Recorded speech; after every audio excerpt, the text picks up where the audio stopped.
Welcome to Burning Metal Shooting the Breeze, episode 7. In this episode, we're joined by, what do you call yourself, as Jones or Andrew Jones, or Yeah, just go with Jones. you just go with Jones? Jones. You're kind of known now as just the one name man from the, Like, sure. like, sure, exactly. I McDonald was going names to got say shit. Bono, but Bono's a wanker, so we won't compare you to him. I'll stick with Cher. She's pretty hot. Well, that's back in her day, all right. So you've been Indeed. your band Cursed Sun. You're probably one of the longest bands going almost in Ireland at this point. You've been how many years have you been going now? It'll be, yeah, 2007, man. So like 14 years this year. And I think it's like October or November or something like that. Yeah, that's a really long time for a local based band because they usually a year or two they kind of have a bit of a burst and then they kind of slow down again. But you've kind of always remained consistent throughout that time. It's an impressive feat, like especially holding on to a lineup and all the rest. Yeah, cheers, man. Like, I don't see it as a lot of people would say being in a band's hard work and stuff. It's not really like, because we all get on really well and it's just a bit of crack. As much as we love to make the music and we would love to be further, obviously, than we are, but it's just at the end of the day, we have fun doing it. And I like everybody in the band, you know what I mean? It's not like there's any head button or anything like that. So just enjoyable for me, man. I just enjoy making the music. Hmm. Yeah, you can tell on social media, even the interactions between yourselves, that you're all good friends. Like you fairly rip on each other. And Yeah. the drummer from the other band, the Bonevilles, he seems a bit of a character as well, to put it that way. Chris, he's funny dude. Like, that boy, he likes to party whenever he gets a chance. And that's when Mudvayne goes on and the tops come off. You know what I mean? Party mode for Chris. But yeah, he's good laugh. Like, Good stuff. yeah, the Bonneville's on them. Great band, two-piece, blues, rock, grungy kind of garage stuff. Awesome. Them boys are doing well for themselves. Like, Hmm. so, a lot of the time, obviously, we have to try and share Chris, because Chris was with the Emmons before he joined us, or with Andy anyway. So, Hmm. yeah, it's hard in that respect, like, because if they're on tour, like, obviously, they're way up in Finland or wherever the fuck they're touring. And yeah, we have to kind of sit on the sidelines and just wait for Chris to come back. So, but we've had a few drummers come in and help us do a few kind of bigger gigs, whenever Chris has been on. So I appreciate that. Like, Yeah, you had a few fairly big support slots. You've supported Head PE as well there not so long ago. Like, I got the hit. Play with Head PE twice now, and we were about to get a possible third go that obviously last year, but as you know, all the shit that's happened, we never got that. I want to make it a trilogy. It'll be nice. But the thing about Head PE is, like, the first time I seen them, it was in the Empire up the street in Belfast here, and they were back in Alien Ant Farm. We went up just for shits and giggles, like, let's go see Alien Ant Farm, like. And Head PE fucking stole the show for me, and that was my first time seeing them live. So I was like, fuck, if they come back, I'd love to get playing with them. And fair play to Johnny McKee, he gave us the opportunity to play with them, and they're now one of my favorite bands, actually, Head PE. And it's really sad to see, like, whenever they came back and we were playing with them, they never got a great crowd. Although the Alien Ant Farm gig, obviously people know Alien Ant Farm, so that was a packed house, like 1,000 people maybe. But unfortunately, I think it put a bit of dampener on them, because they came up, played on their own headline tour, and just wasn't that much of a crowd. Because I felt a bit shitty for them, man. It was great to play with them, but I just felt shitty for the turnout. So hopefully, if they do come back, they'll get a better turnout for the third gig. Yeah. oh, I'd say so now because people have been starved for so long. That anything that comes up now they'll be interested in. But LPE, Yeah. like, like a lot of people look back, they might know one or two of their songs. They were kind of that band that everyone kind of knew but didn't, if you know what I'm saying. Like, Yeah, yeah. I would remember a track or two, like Bartender yeah, or something like that. Yeah, so that's definitely one of the, or Blackout, yeah, oh yeah, um, yeah. couple of cracking. They were had some great songs. It just, I don't know, some of those bands they kind of crossed over the time barrier, and a lot of them just kind of ended up playing in small venues to 30 people. It's just weird how it worked out. Like, Yeah, yeah. I definitely think they should be bigger, but in America they probably get tons of people turning out for them. It seems so anyway through their Facebook and stuff. You get really good crowds, so I would like to see it over here, but mm, yeah, we'll have to wait and see, man. I try and push it like fuck, whenever I see them coming, I'm like, fucking, if anybody has to go see these guys, like just fucking go down and check them out. Because the tickets are only usually about 20 or 25 quid. mm. You know what I mean? And they do put on a really good show. Such a good mix. I like the style, it's like metal, rock, hip hop, reggae, got Yeah, everything in there. everything. So yeah, you'll dig it no matter what. You'll dig a couple of the songs anyway. Yeah, and you're saying there about America. It's like you mentioned them briefly as well about Mudvayne. They're coming back, which is great. But they only ever played Ireland once, and it was back in like 2005. They never really left America in general. Anyway, at any point, really, did they? Yeah, they seem to be like Mudvayne's probably my favorite band, and I've never seen them. I've got to see Hell Yeah, Hmm. we've got to see Club or Chad, whatever you want to call them.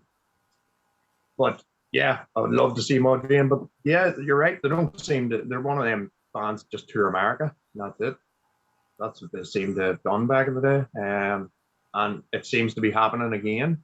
There's no signs of they're doing a load of festivals and stuff with Metallica and all, but it seems to be just like Florida, California, all Yeah, West Coast stuff. yeah. Yeah, And it's probably not a good omen that they're not on the Hellfest poster either. To be honest, like that mightn't be like the booking agent obviously mightn't be looking at Europe because that Hellfest lineup has every fucking band ever by the yeah. looks of it, doesn't it? It's insane. Whenever I seen that, I was like, just what the fuck? Because I've always thought about going to Hellfest. Um, I've been to download and stuff, and I was like, class to go to France just to go over and I know it's kind of in the middle of nowhere. It It takes a is. bit to get to it, but even them last 3 days or 4 days, isn't it? 4 days. So There's the more. 3 days.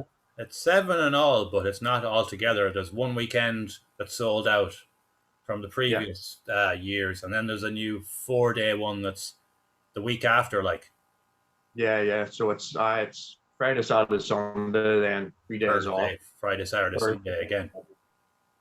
Yeah, man, it would be. Imagine there's bound to be a ton of people that are getting to go to both. Hmm.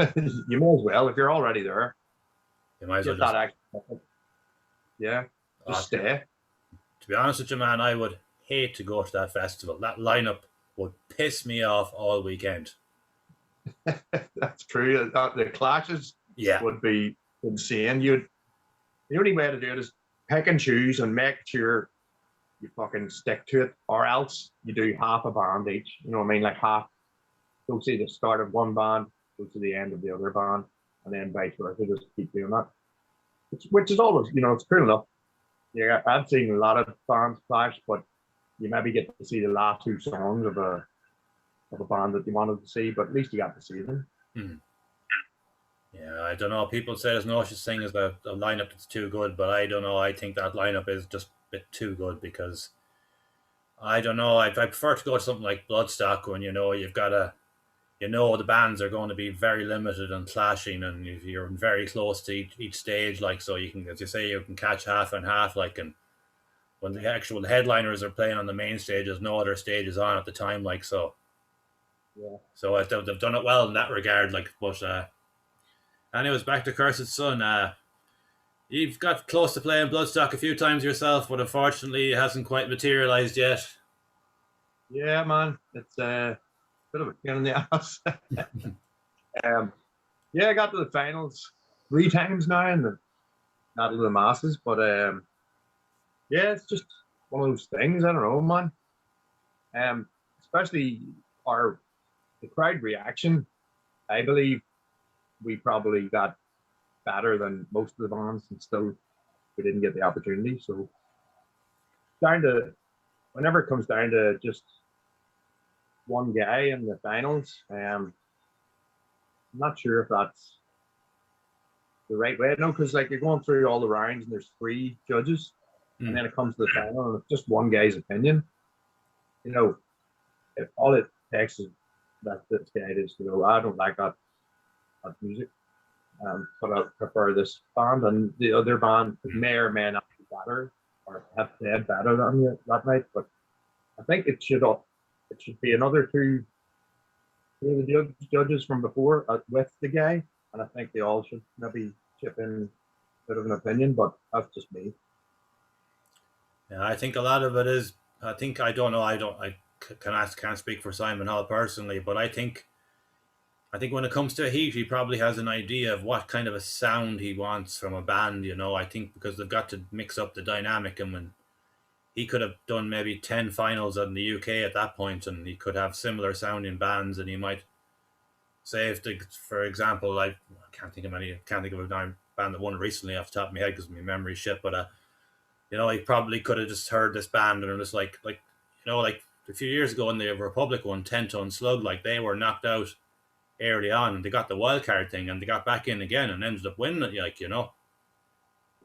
It's a strange one. I think I say there's a massive slice of luck sometimes when you get through to that final, because if you get into the final and all five bands sound the same and you sound even slightly different, the chances are you might get through just on that little small detail. Yeah, that's probably true.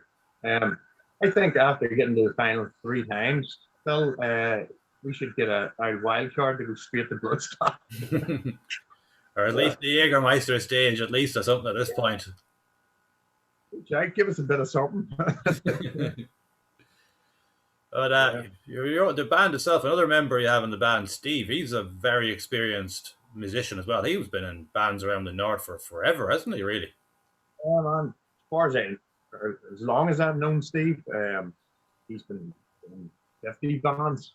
You know what I mean? He's definitely been around the block when it comes to bands. But and he is, like I said, he's a very accomplished musician because he can play guitar and bass. Mm. Obviously, he plays bass for us, and then he's great backing vocalist and kind of performer as well. So he fit perfectly for us when we needed him. Mm. Yeah, he really added a new dynamic to the band because he brought more heaviness, I think, myself. Yeah, I think so too. Monty was an awesome bass player, great backing vocalist, but Mm. and he gave a good performance. But Steve has this like the Wolverine rage or something, you know what I mean? He's got the adamantium rage, so Steve can, yeah, he's good. Okay. Yeah, you could really hear the difference on the Vendetta EP. His heavy vocals really shone through. Yeah, man. So I think both of our vocals work together well. Uh, and yeah, like working away on this new material, and it's sounding pretty fucking heavy. Got three songs done, and working on another two, and hopefully we'll get down to maybe 7 or 8 songs, do an album this time. Very That's good. the plan. We'll just keep going. So that'll be your second album.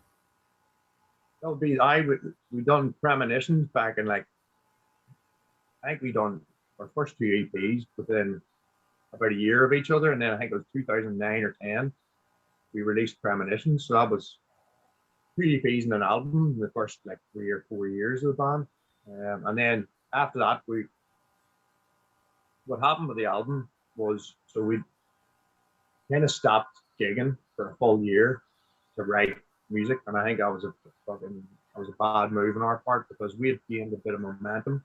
Hmm. Played with uh, Onslaught and stuff. We've got some good gigs. We played with Onslaught twice, and um, we got this momentum building, and it was going really well.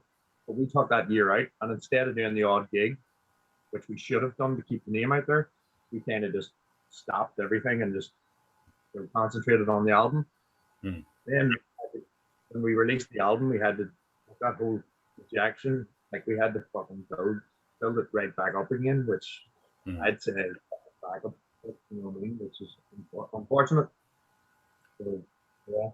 Yeah, I do remember that back in the day because I've been following the band for a long time now, and I remember you were seemed to be everywhere for a while, and I thought you'd actually called it a day because there wasn't sight or light of you a long time. It seemed like you released a music video that went on was it Blank TV? Am I correct?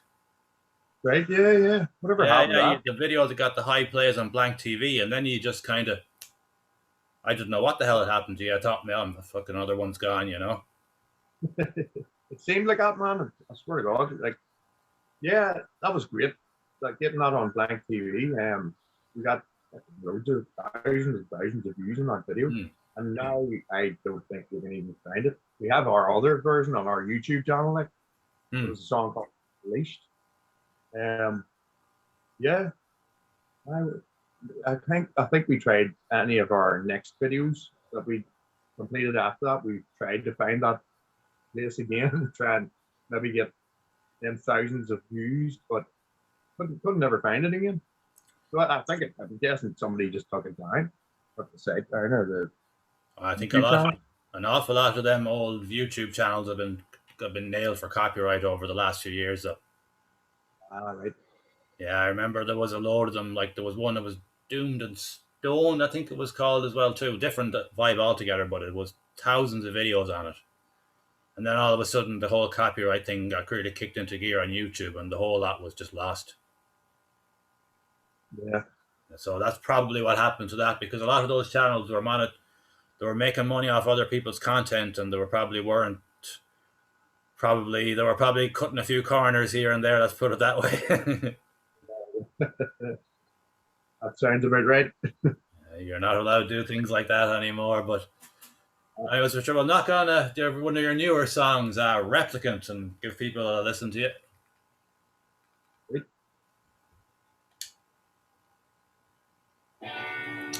Square is open for every business, old and new, large and local. Damn advert.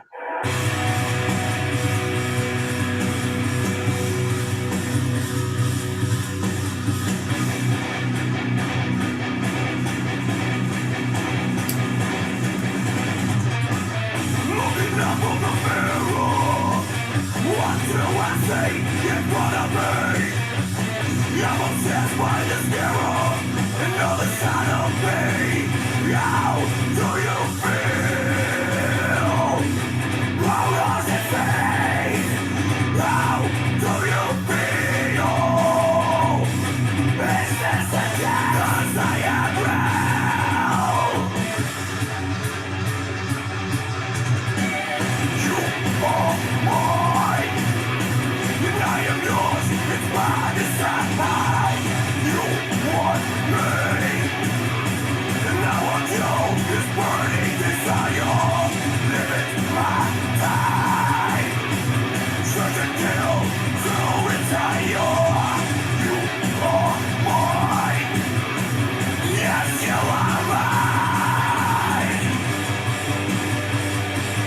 Replicate, imitate, now follow real. Insurmountable. I can trust only I. Don't suffocate. My will and desire to destroy. Destroy. To destroy. Destroy. Can't escape the power. Electric flows away. Escape or retire. Reflect upon humanity. Open up and see. Now you are mine, and I am yours. It's by design. I want you, and you are me. This burning desire. Take my time. Such a kill to retire. You are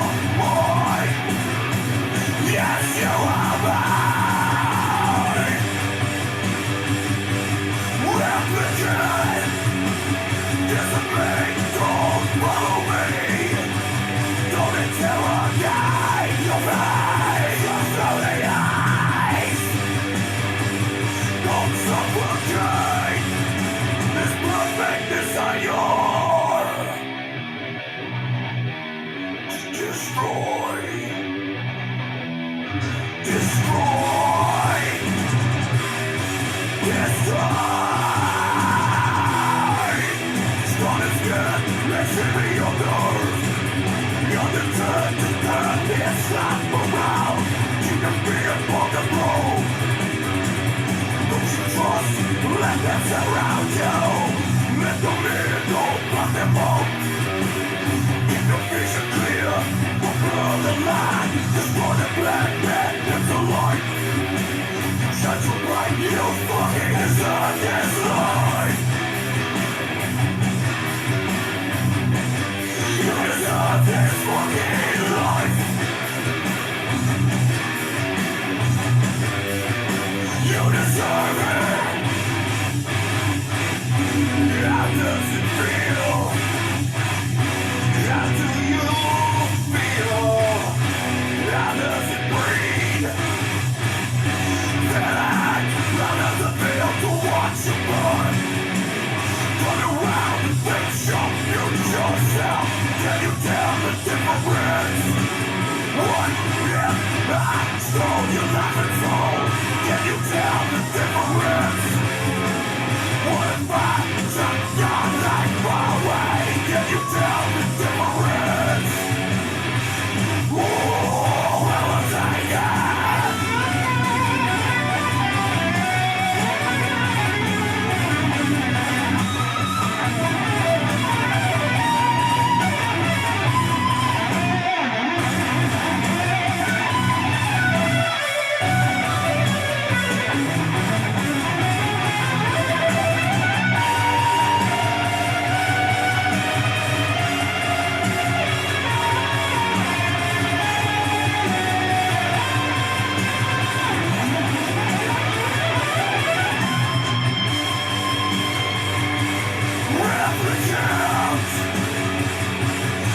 Replication,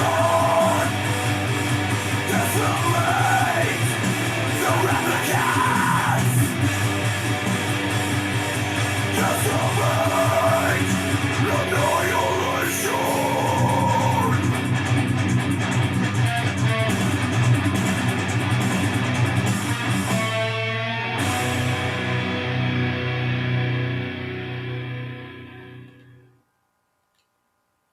And there we are. That's out.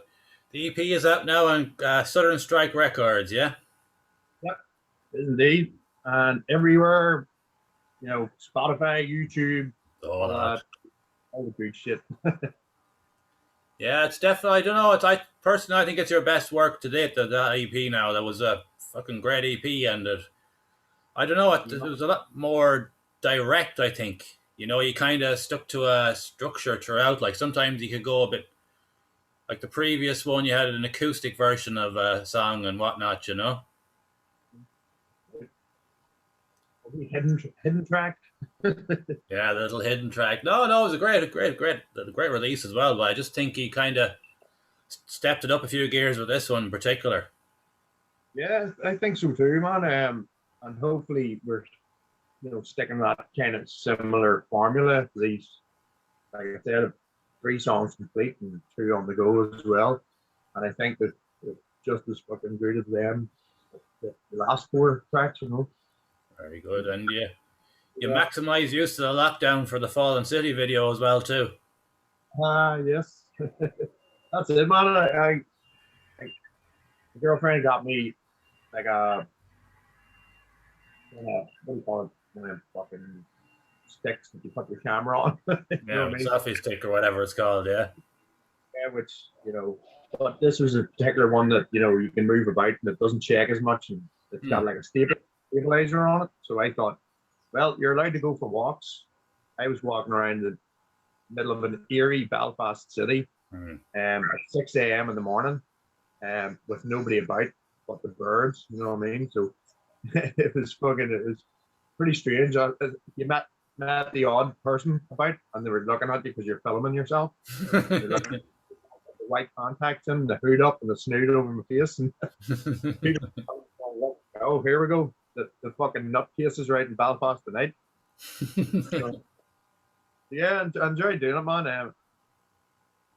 Fair play to Johnny, our lead guitar player. He edited the video with all the many hours of footage I threw his way, and he done a great job of it. Like,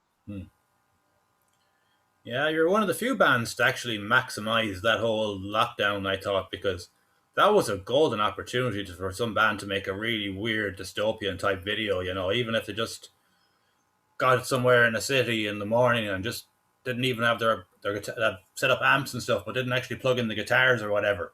They could really have made an effective video of just fucking nuttiness, you know. It's fair play. You kind of got the bull by the horns and just said, right, let's got a song called Fallen City and we've got a global lockdown. Let's get the camera out. that's exactly it. Because initially that wasn't even a track we were going to do a video for. We were looking realistically. What we were looking to do was we filmed MDK and filmed that video. We were going to do Replicant next, which we had set up for a couple of weeks' time, and like 2 weeks away, we had the actual location, everything ready, actors and all, and then obviously lockdown hit. So that was, that was at the end of that. And then obviously I thought of the idea then of doing Fallen City by myself, which worked out because that was going to be maybe the fourth track that we were going to do a video for. We were looking to do MDK, then Replicant, then do something for Crawl Space, and then we would have eventually got around to Fallen City. But like you said, it was the opportunity I had to go with, and done that. So hopefully I would still love to make something for Crawl Space and possibly the Replicant video, but yeah, we'll just have to wait and see. Were you going doing that the next video with Wayne Donaldson as well? You were? Yeah. Wayne, I think Crawl Space, we're going to try and get my mate Phil, who's part of the Sixth Sense comedy group I'm in. He's a great director, and it's going to be like him and Wayne maybe coming in. Phil probably directing. He was going to be directing the Replicant video while Wayne was going to shoot it. So yeah, Wayne's got a great eye and great equipment as well. So yeah, I directed the MDK video and Wayne filmed it and turned out pretty darn good. Like, well, it was a great video. And what was I going to say? Oh Jesus, the Sixth Sense. What's the story with that now? Are you trying to you going to come back, or? Well, obviously you couldn't do anything the last fucking 18 months, but have you got plans to start getting it back up and running again? That's it. We've got a possible kind of meeting for the next in 2 weeks' time, and we'll hopefully get to film some stuff. We recorded a song. It's like a funny sea shanty thing. So we're gonna do a video for that hopefully. If the weather permits, and third and fourth. I've got it booked off work, so we can hopefully meet up. My brother lives down in Dublin, so hopefully he can make it up, and then the four of us can film away and do a silly video for that. How long is the Sixth Sense on the go now? You're around for quite a few years now, yeah? 5 years now. 5 years, yeah. 5 years, maybe 6, because this. Yeah. Because this year is last year, really, in a lot of regards, isn't it? It's hard to keep up. I said I'm not really 40, Phil. I'm 39 still. Stuck there now. And what was I going to say? One sketch of yours I thought was very good was the wheelchair sketch.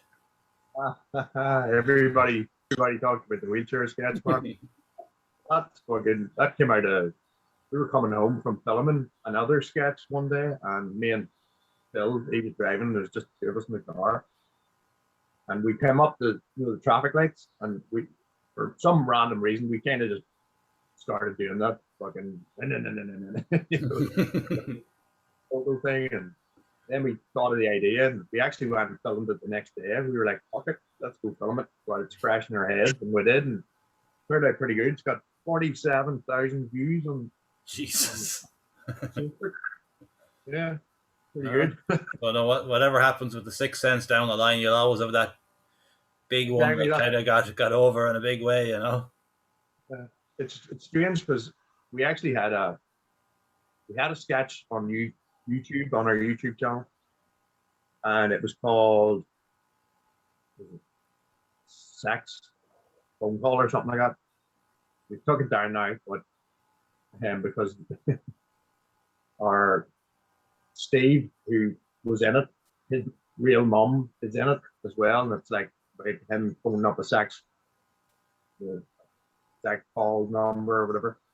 But it got, before we took it down, it was at 250,000 views. Jesus Christ.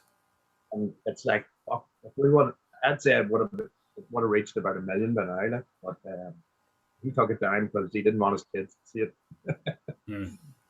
Basically, him and his mom. It's pretty strange, but his mom. I assume you still have it somewhere on a hard drive, anyway. Yeah, it's about somewhere. I think Bill probably has it. He's got all the fucking. We've about 100 sketches recorded. You know what I mean? They're all there. We only put up so many on Facebook. But yeah, moving forward, we're going to try and hopefully create our own kind of channel on YouTube, you know, and just put all their stuff on there and just use Facebook as advertising kind of clips of it or something and like direct traffic to that instead. I think that's probably the right way. Because if you get on YouTube, you know, if you get people subscribing, they get notifications and stuff. Like Facebook now, people give out about Facebook, but the biggest problem is that the majority of people go onto Facebook and they never press most recent. They all just go into the muddled mess. Yeah. And if you press most recent when you're going in, you're going to see the pages you follow because it's going to go into the most recent post. But most people never think to do that. And I think that's one of the biggest issues that why pages don't reach is because if you don't press most recent, you'll be seeing posts from an hour ago and 5 days ago and maybe 2 weeks ago. Like it's completely all over the place. Like it is. Yeah, it's a bit of a mess at this point. And just the fact that you can't put anything up with any sort of music on it at all. Oh no. Yeah. No, the copyright machine is in full force now online these days, especially the last 2 years. If you like, once upon a time, you could put up any sort of video at all, and just to be taken as just fair use. But now, even a smidget at all, and that's it. Good luck. Once that's it. Gone, man. Because even we put up 6 Sense stuff, and then maybe use a wee clip. I think we done a Halloween one. We used a bit of Halloween music straight away. Half of your videos have been muted. Like, thanks. So, yeah, give him the ass. Yeah, it's a shame, like, but I don't know. I think it's a kind of a double-ended sword, you know, because for so many years there was artists that were getting royally fucking screwed, like, out of their copyright, and but that's kind of gone from one extreme to the other now, where it was like fucking full-on Wild West, and now any bit of a smidget at all is just instantly removed. I think they just need to kind of find a bit of a balance. But when you've an AI bot control of all this, they don't understand rational or reason or fair use. They just see a copyright and that's it, just instantly. That's it. Yep, that's computer wizardry right there. Yeah, but sure, what can you do? You couldn't have people trying to monitor fucking YouTube videos all day. Jesus Christ, how many of them go up in a minute, like, you know? That'll be insane. Be a nice job though. Just getting to watch YouTube videos. Oh, you'd think that, but apparently, like, if you're a Facebook moderator, most of them are in therapy at the end of the week. Yeah, I've heard stories. People doing the moderation job on Facebook, and they've all got fucking therapists because of all the fucked up shit they see getting uploaded on Facebook every day. Oh, yeah. Your mic has gone a bit low there, are you? Oh, can you hear me? Yeah, I can hear you now. I just went a bit low there for a second. Oh, I don't know. I'm hoping I've got enough battery. It won't even show me what the battery is. fully charged. Should be sweet. Well, we haven't really much more to cover now at this point, anyway. Like, so Cursed Sun, you're working on an album, and you plan to release it next year, I assume.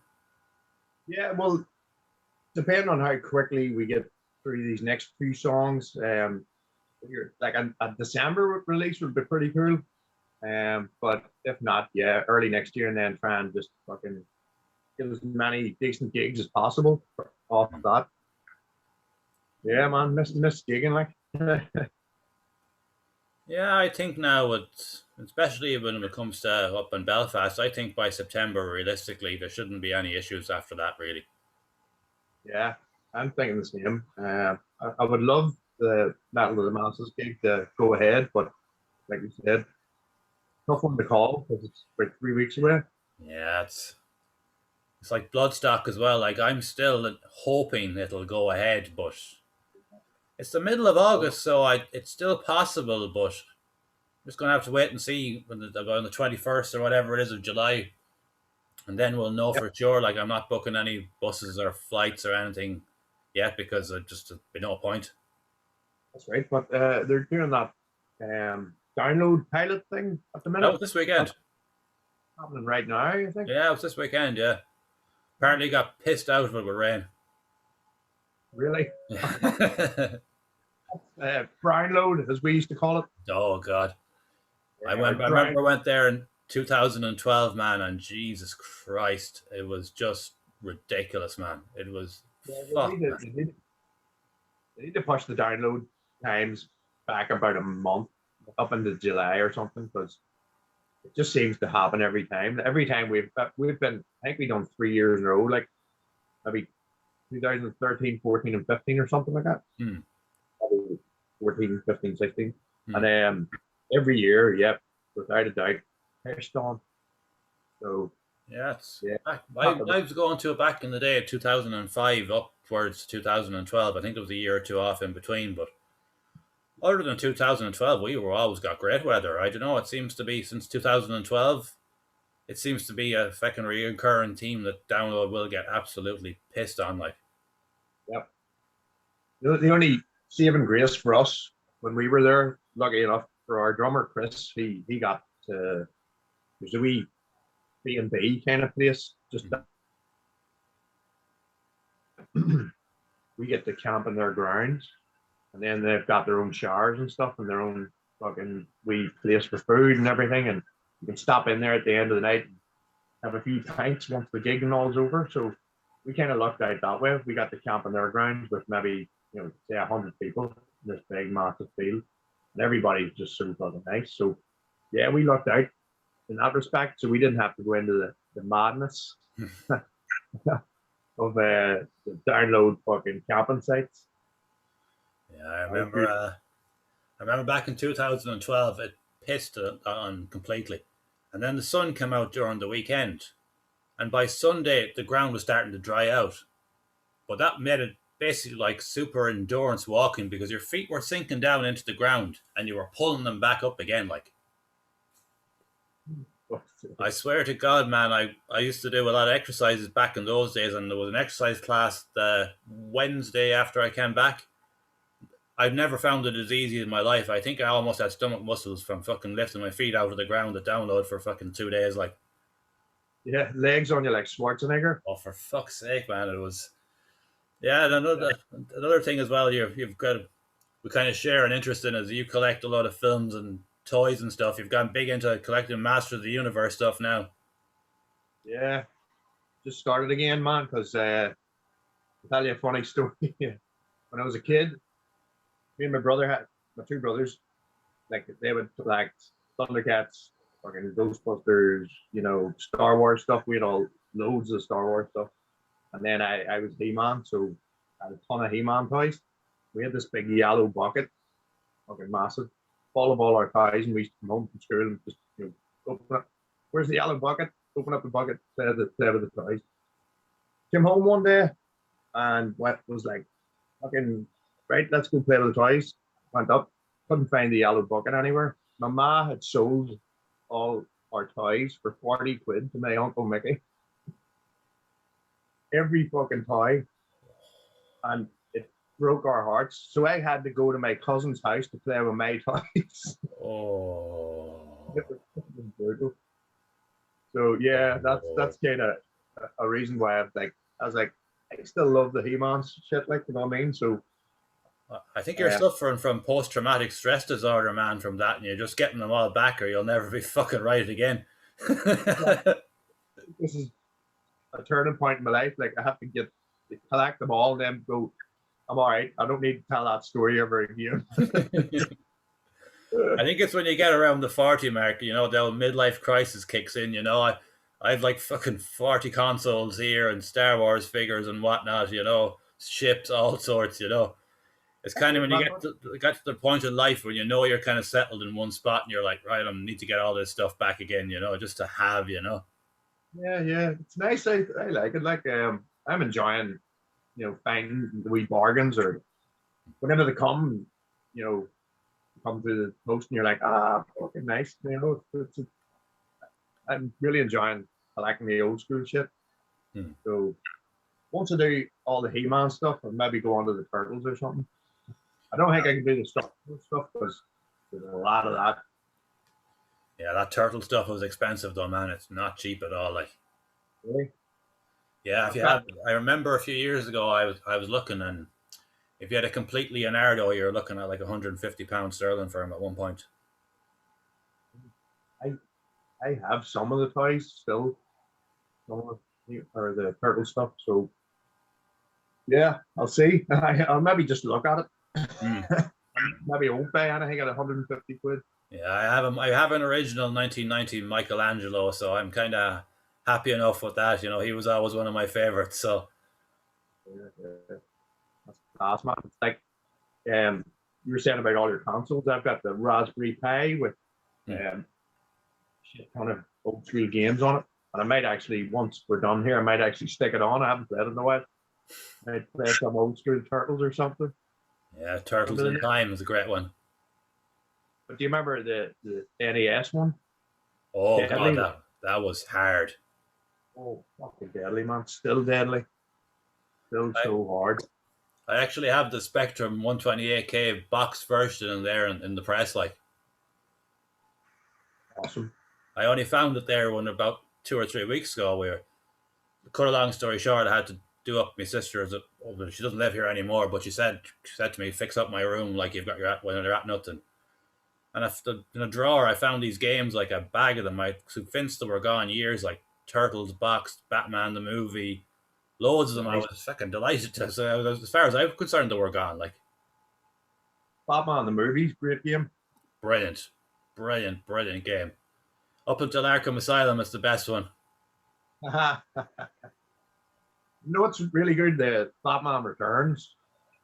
Yeah, that Super Nintendo version.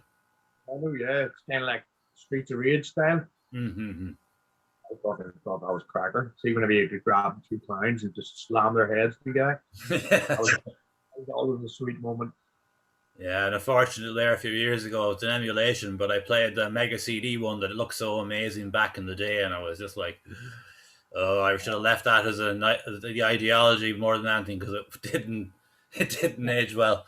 That's the thing about going back. Some of them are still great, but some of them, like, you look back and, like, I think I played stuck on Beetlejuice or something. That's fucking horrible. It's so bad.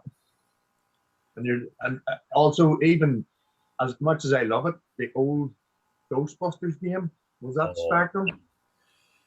I don't even know what to do in it. No, it makes no sense. It's fucking mental. Yeah.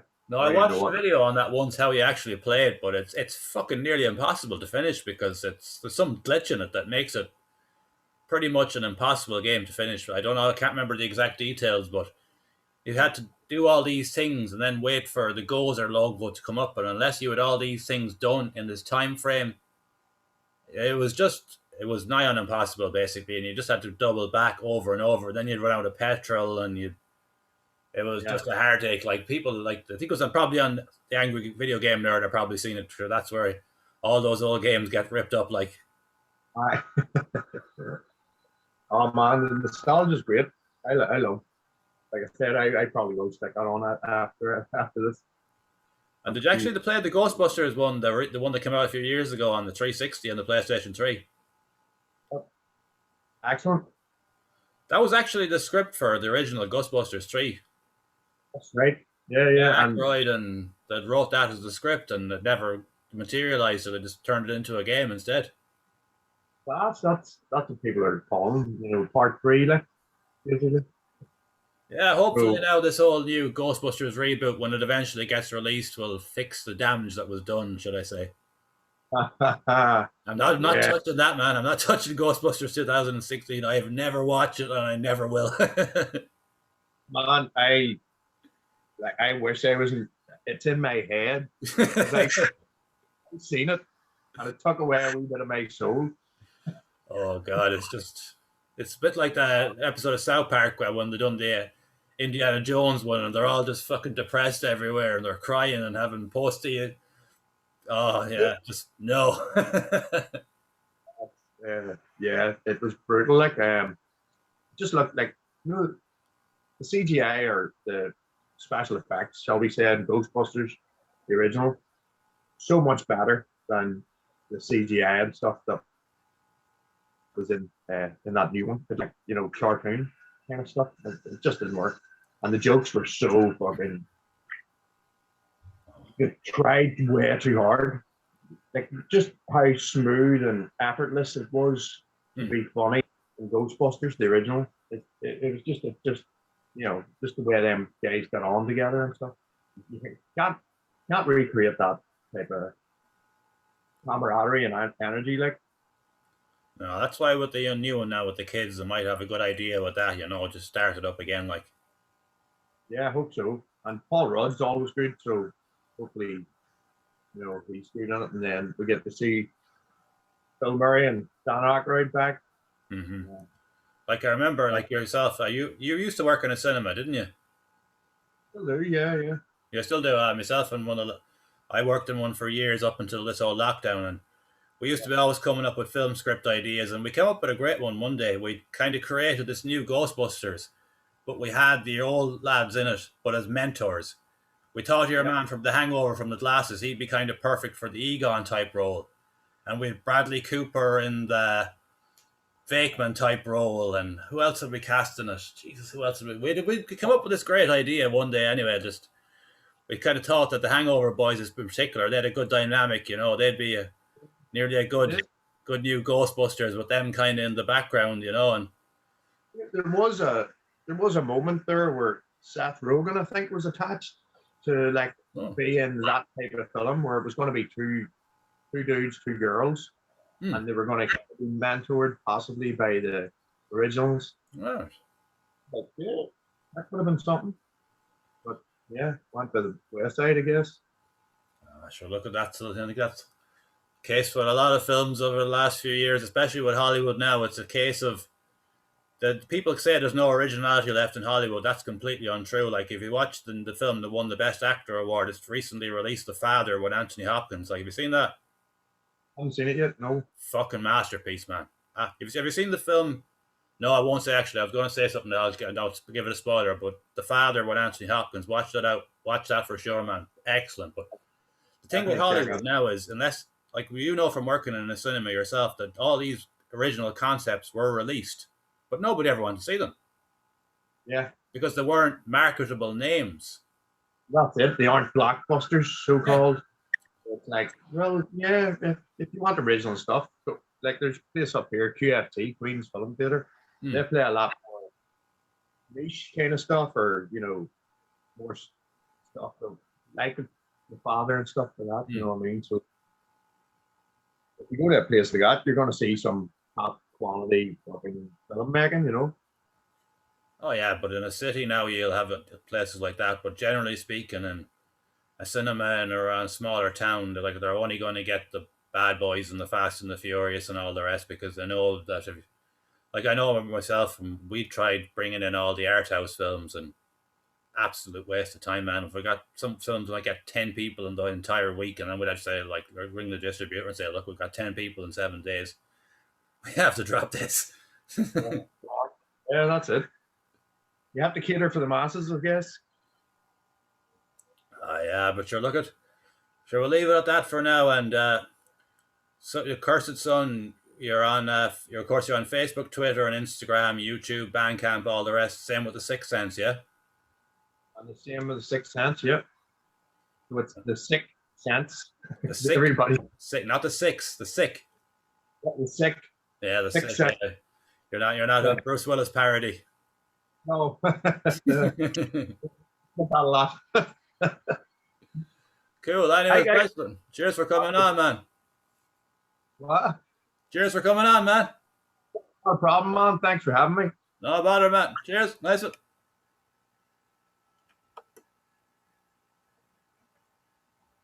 Yeah.